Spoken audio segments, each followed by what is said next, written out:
بسم الله الرحمن الرحيم وبه نستعين والصلاة والسلام على أشرف المرسلين. هنتابع مع حضراتكم اللي هو زراعة الأسطح. زراعة الأسطح أنواع كتيرة جدا، يعني ممكن تزرع خضروات اللي بيستفيد بيها المنزل. وطبعا الميزة بتاعت زراعة الأسطح إن أنت بتبقى متمكن يعني في الرش بالمبيدات، وتبقى عارف انت ميعاد الرش اذا كنت هترش مبيدات او مواد طبيعيه.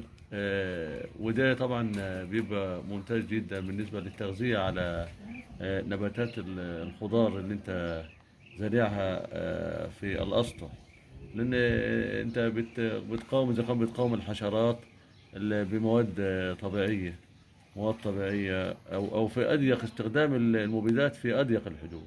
وايضا ممكن زراعه نباتات زينه. من النباتات الزينه زي ما واضح امام حضراتكم اللي هو ده نبات مسك الليل.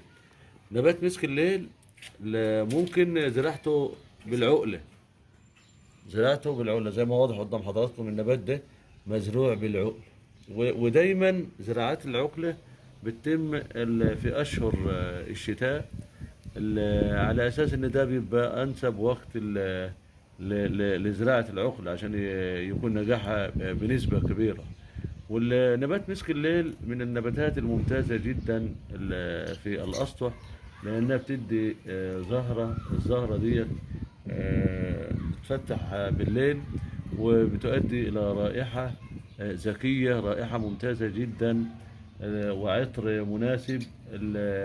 بيبقى ممتاز بالنسبة للرائحة في البيت والأسطح. وأنا بنصح السادة المشاهدين بزراعة نبات مسك الليل، أو أنت تجيبه، ممكن تجيبه من أي مشتل جنبك، بيبقى سعره برضه مش غالي، يعني سعره بسيط اقتصادي. وده من النباتات اللي هي بتؤدي.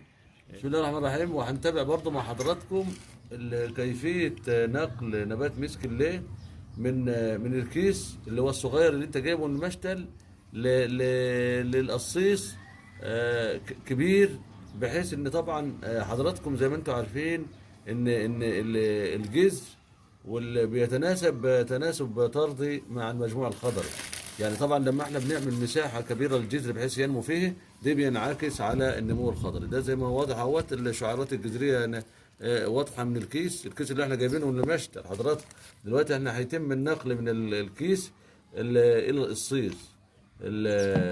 وطبعا في اجراءات معينه. اولا بتخرم القصيص من اسفل، على اساس موضوع عمليه الصرف، وبيكون الاخرام بتبقى كبيره شويه عشان ما يتمش الانسداد بتاعها. زي ما واضح اهو قدام حضراتكم بيتم تخريم القصريه او القصيص من اسفل. وده هو باين قدام حضراتكم الشكل النهائي بعد ما تم تخريم القصيص من الاسفل، زي ما قلت لحضراتكم، عشان موضوع الصرف. عشان طبعا ان احنا لو ما خرمناش القصيص بيؤدي لاختناق عند الري، ما يبقاش فيه صرف للماء الزائد، بيؤدي الى اختناق الجذور وتعفنها واصابتها بالامراض الفطريه. وطبعا قبل ما تحط الردم او البيتموس في القصيص، بتكسر مثلا لو عندك حجاره مثلا او زلط او اي حاجه السمك بتاعها كبير زي ما واضح، مثلا بنكسره مثلا حاجه سيراميكا هي وتوضع في الارضيه عشان ما يتمش سداد الاخرام اللي احنا عملناها في اسفل القصيص. يعني الفايده من ديت ان انت ما يبقاش الردم او البوتموس مباشر مع الاخرام، فتتسد الاخرام عند عمليه الري. يبقى انا بنحط حاجات ده شقاف مثلا او زلط او بتاع ده، عشان يبقى فيه فاصل بين التربه واسفل الصيص. كده بننظم الشقاف تحت زي ما واضح قدام حضراتكم في اسفل القصيص، عشان ما يتمش سداد الثقوب اللي احنا عملناه عشان موضوع عمليه الصرف. وبيتم امام حضراتكم وضع الردم اهوت. وطبعا زي ما انتم عارفين بنحط كميه ردم ونخلطها برضو مع بعض من الرمل عشان يكون الصرف جيد بالنسبة لمياه الري. اهوت بيتم نقل اهوت الردم اهو قدام حضراتكم، واضح قدام حضراتكم اهوت نقل عملية الردم. إذا كان فيه رمل ولا كان تم إضافة دي مسبقة، تم إضافة رمل مسبقة لهذا الردم يعني، اللي عشان تبقى الأرض خفيفة ويكون فيه سهولة في عملية الصرف.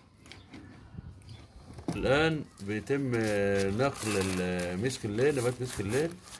الكيس اهوت بيتم قطع الكيس من الجانب عشان عشان يسمح للجذور بالتمدد داخل الصيص الجديد. وزي ما واضح في الشعارات الجذرية واضحة قدام حضراتكم اهو.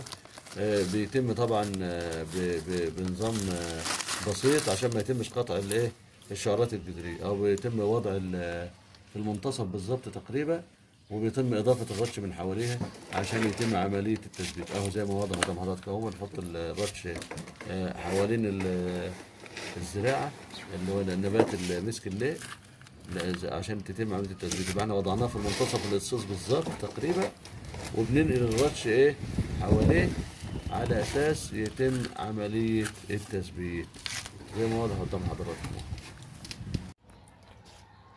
وبعد إتمام عملية النقل بنجيب مية، بنضيف مية بقى عشان نروي رية بسيطة يعني بطريقة بسيطة جدا حول النبات مسك الليل.